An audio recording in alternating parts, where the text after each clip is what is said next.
Here we are, week 5 of the summer series following Barbara Brown Taylor's book, An Altar in the World.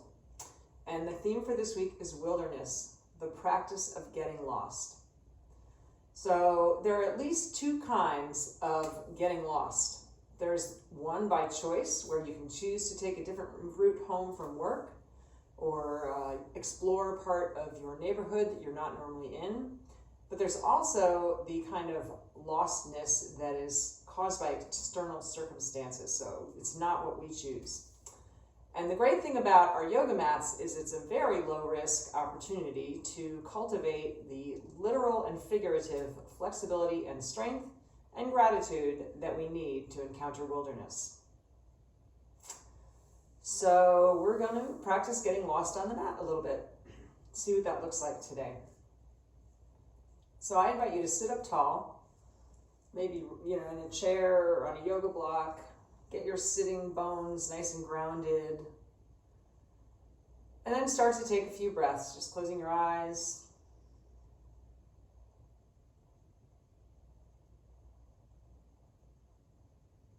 So as your breath starts to steady, perhaps you want to think about cultivating strength or flexibility or balance, even in the wilderness. Or perhaps you'd like to focus on gratitude. So feel your spine nice and long, chin level so the back of the neck is long. And our breathing practice today, pranayama, is going to be simple 3-part belly breathing, kind of the basic breath awareness. Because if you find yourself in the wilderness, odds are you don't need any fancy breath practice. What you're going to need is to come back to that simple, deep breathing. So I invite you to put one hand on your belly and the other hand over your sternum, near your heart. And as you inhale, fill the belly, feel the rib cage expand, all the way up to above your top hand, the collarbones, and then exhale softly, keeping the spine long. Exhale in reverse. Collarbones soften, ribs gently compress, low belly pulling in toward your spine. And just keep doing that a few times. Belly, rib cage, all the way up to the collarbones on the inhale, and exhaling in reverse.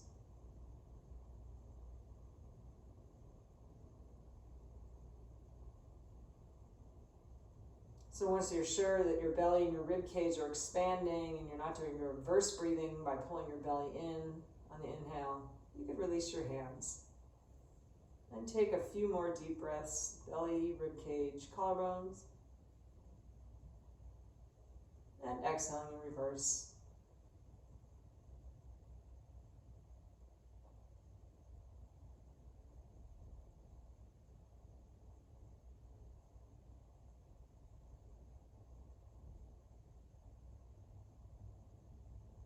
And your last exhale, lengthen your spine again.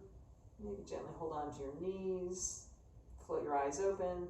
We're going to start to make some small circles with our rib cage in one direction.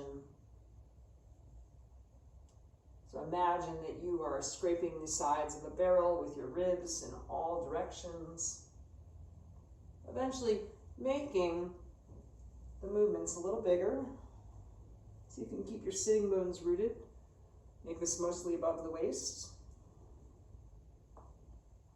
You might start to involve your shoulders and your neck. Just exploring the spine. Go one more time in this direction. When you get back to center, swing around in the other. You can start small again.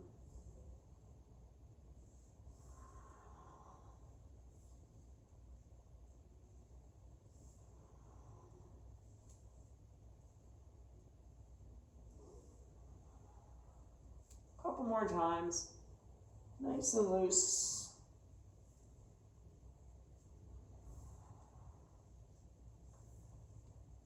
So some of being able to feel that kind of sense of wilderness on our yoga mat is just tuning into our body sensations, seeing if there's something new or different going on. So on an exhale, gently come to all fours. We're going to engage our core a little bit. So go ahead and take your right leg out behind you. Reach those toes out underneath so you get a nice calf stretch. Then on an inhale, lift that heel up. Lift the left thumb up. And then exhale, bring the knee to the elbow, maybe hollowing out that cat shape for the spine. Do that 2 more times. Inhale, reach out. Use your drishti, your focal point. Gazing at one spot will help you balance. Maybe that's your supporting thumb.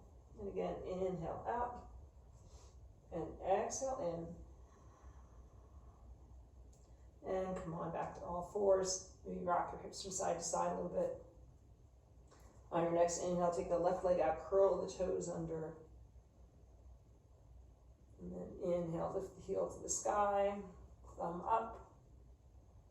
And then exhale, knee into the chest. Elbow 2, inhaling out. Exhaling in.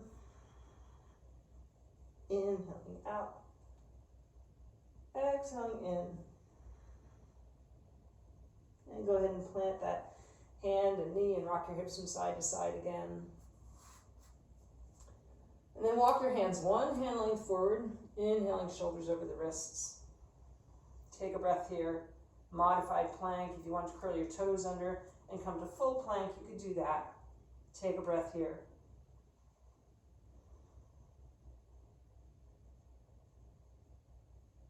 One more breath.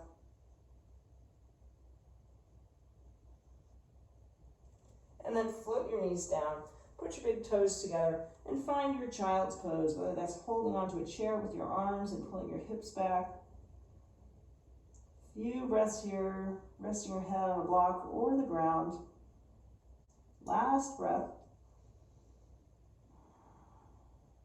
Then walk your hands over to the right, maybe stacking your left hand on top of your right and pull your left hip back, getting a nice side stretch all the way from the hip out through the shoulder.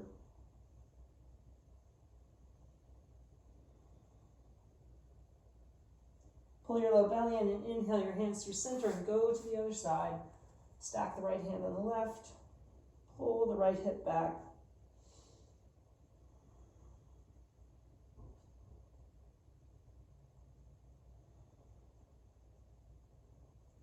Then inhale your arms forward. Reach the hands way far forward. Spread your fingertips wide. Push into the finger pads. Bring your shoulders back over your wrists. Maybe you want to curl your toes under or stay on your knees. Right. Find your plank and then exhale down, chaturanga, down to the mat. So make a pillow for your head with your hands. Do a little bit of back strengthening. Right? So squeeze the inner thighs together, point the toes, and keep your legs long and lift your heels.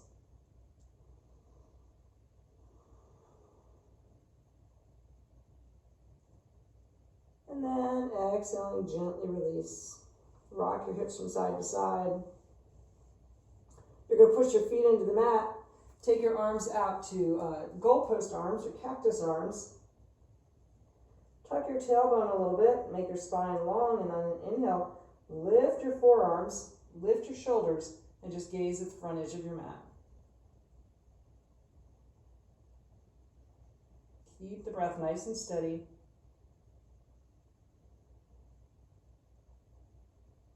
Stay here, squeeze your elbows in towards your ribs and then extend your fingertips towards your heels and lift your heels off the mat too. Take a couple of breaths here. So Barbara Brown Taylor has a great line about how encountering wilderness can strengthen the edges, but soften us at the center. Exhale and gently release. Make a pillow for your head with your hands. Bend your knees and windshield wiper your feet from side to side. I think what she means is that when we're vulnerable, like we are in a crisis, wilderness, we become more empathetic and grateful. So put your hands on your shoulders, squeeze your low belly in, tuck your tailbone toward your heels, and reverse your push-up, knees or toes.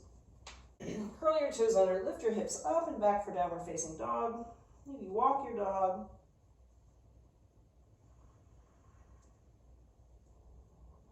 Then come on back to stillness. Release your heels toward the mat. You can keep your knees a little bit bent if that's helpful. Squeeze your upper arms toward your ears. Nod your head yes. Come back to that intention that you set. Soften your knees and walk your feet in to meet your hands. Fingertips under the knees, inhaling half forward fold, crown of the head out long. And then gently hanging like a rag doll if it's safe for you. And then reverse your dive. Fingertips up in the air. Drop your tailbone. Exhale your hands to your heart. Standing tall. So we're going to practice tree pose. It's kind of like our routine, right? So shift your weight into one leg, take your foot to the calf, hold on to a wall if it's helpful. So Barbara Brown Taylor starts her chapter on wilderness telling a story about cows. As big as they are, they weave a little 6-inch dirt path from one place to the other. They wear it down and follow it all the time. That's our natural instinct too. Take your fingertips up in the air.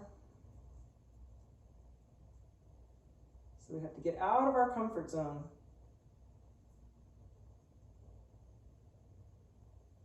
And exhaling, come back to Tadasana. Nice and tall. We'll go right to the other side. Shifting your weight. Sometimes one-legged balances can feel like wilderness.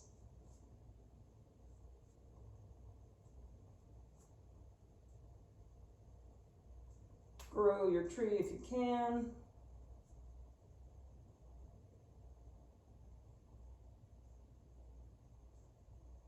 And exhaling, hands to your heart. Come back to Tadasana. Okay, so speaking of that 6-inch path we wear, we're going to do 3 poses, keeping our feet pretty much in the same position. So triangle pose, pyramid pose, and revolved triangle. So take a stance, maybe not as wide as you normally would.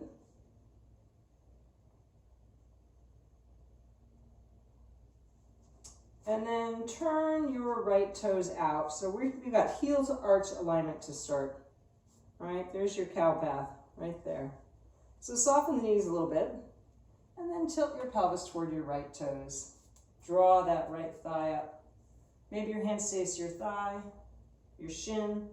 You could take it to a block. Doesn't have to be really big. Rotate this top hip under, and maybe take that arm up in the air. You could raise your gaze to your fingertips.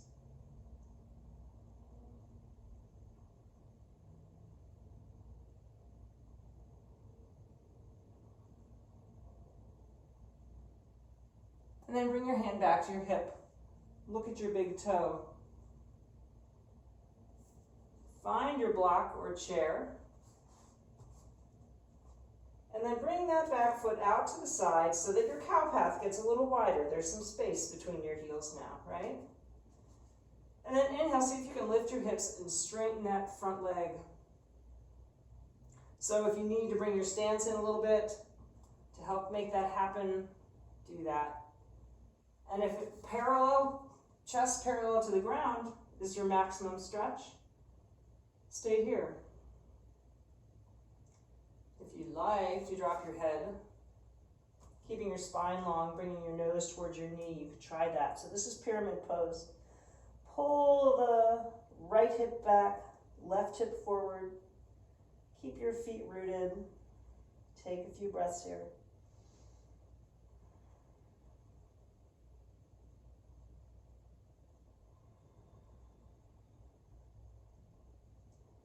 And soften that front knee just for a moment. So going to revolve triangle again, you might want to have your hand on a chair or keep your left hand on your thigh or the block right by your foot under your shoulder. You're going to pull your low belly in, flatten out your pelvis, and rotate toward your front leg from the waist up. So maybe you keep your hand on your hip, or maybe you take your arm up in the air.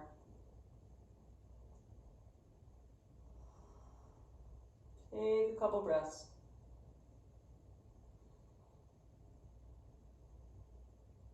You'll find that the more that you root your feet, the lighter you can get in the upper body. And exhale, and gently release. Soften that front knee again, bring your hands to your hips, and your shoulders back up. So you'll notice that our feet are a little crooked. We have to get them back on the cow path. Move my block to the other side. So again, it doesn't have to be as wide a stance as you might normally in triangle pose. Soften your knees. Turn your left toes out. And find your triangle pose. And keep that top hip rotating under and forward. So nice flat pelvis in the front. Maybe you take your top arm up in the air.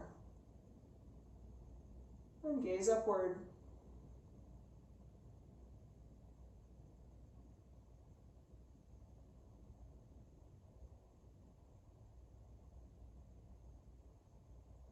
So bring your hand back to your hips, soften your front knee. Look at your big toe.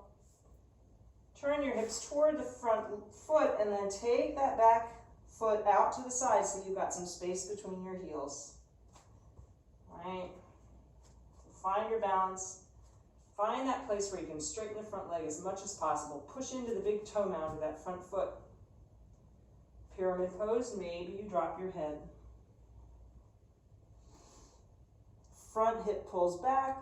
Back hip pulls forward.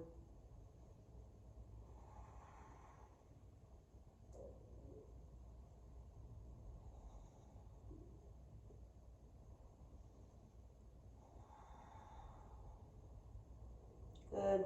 And soften that front knee again. Lengthen your spine so it's parallel to the ground. Use whatever prop is helpful. Pull your low belly in and rotate toward your front leg from the waist, the rib cage. Maybe take that arm up in the air. Root your feet.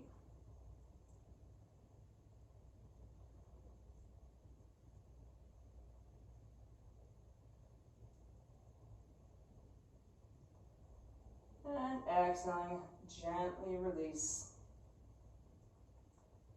Right, reach the crown of the head out long to come on up to standing.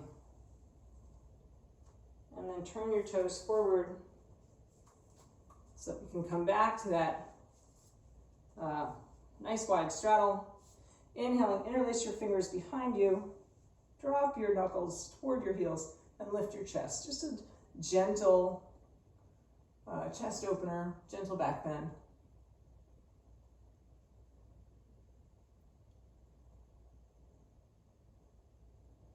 Nice, and come back to center, soften your knees. We're just going to turn to one side.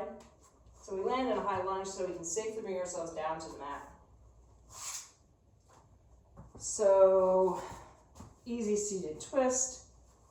I want to share with you the next part of the practice. Just have your feet out to one side. You can be sitting up on a blocker in a chair. Twist away from your feet. So Barbara Brown Taylor, in this chapter on wilderness, tells a story about an accident she had horseback riding. Very similar to my experience of a car accident, where you land in a wilderness you can do absolutely nothing about. Completely vulnerable and dependent on others, and having to be willing to ask for help. Exhale and gently release. We'll simply shift around to the other side. And like her, I found that, and like most of us, we'll find those experiences we didn't expect, the really hard, challenging times. That's where the growth is, and I wouldn't necessarily choose it for sure, but I wouldn't trade it either. So exhaling, take your twist on the other side.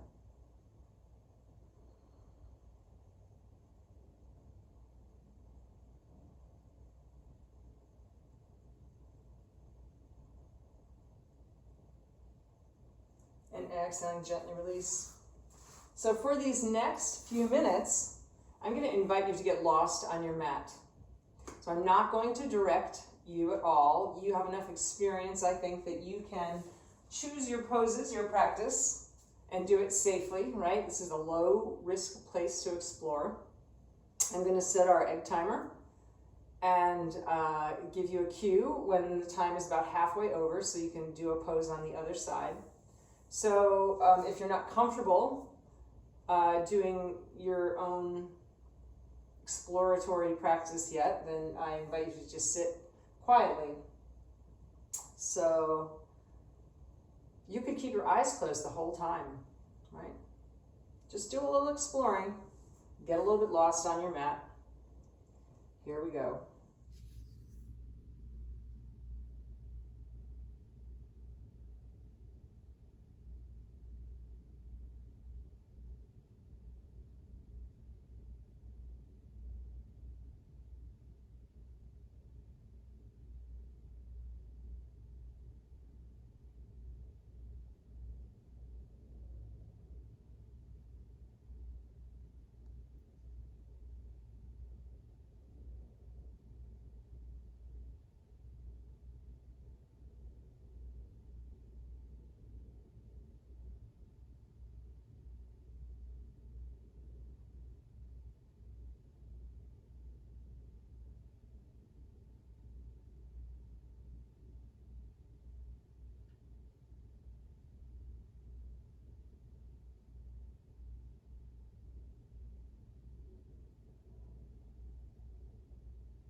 We're about halfway through your time.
So finish up your practice, and I invite you to come to safely laying on your back.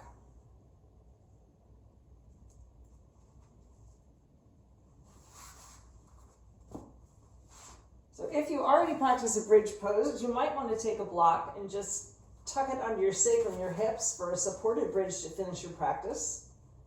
If you haven't practiced bridge pose in your wilderness exploration on the mat, I invite you to set up for that now. So maybe fingertips touching the heels, big toes turned in gently.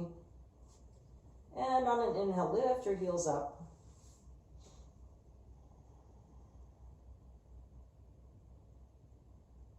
Take several breaths here. Maybe you want to interlace your hands underneath you. Push your feet into the mat. Use your feet.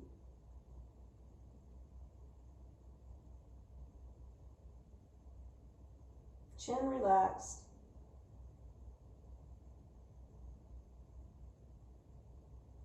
And when you're ready, exhale. Gently release your hands and drop your hips. You could stay in that supported bridge on the block for your Shavasana. So finishing up, come back to those 3-part belly breaths. And back to home base. Maybe you want to stretch your legs all the way out. So nothing to do until you hear my voice again. Just breathe.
So wiggle your fingers and your toes.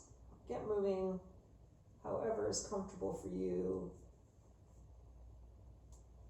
You have 2 options. You could stay gently laying on your side, returning to the embryo pose. Or if you're ready to push yourself up to seated,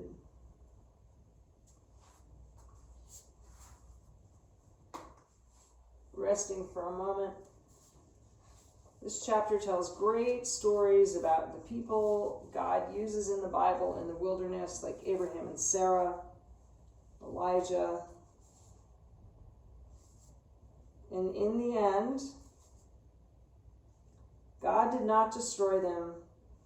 Instead, God strengthened that wilderness gene in them, the one that made them strong and resourceful, even as it reminded them how perishable they were. By the time they arrived in the land of milk and honey, they knew how to say thank you and mean it. So if you haven't brought yourself to seated already, I invite you to do that. Bringing your hands to your heart center. Inhaling. Nice and tall. One more time. Spine long. Exhaling. Bow your head to your heart.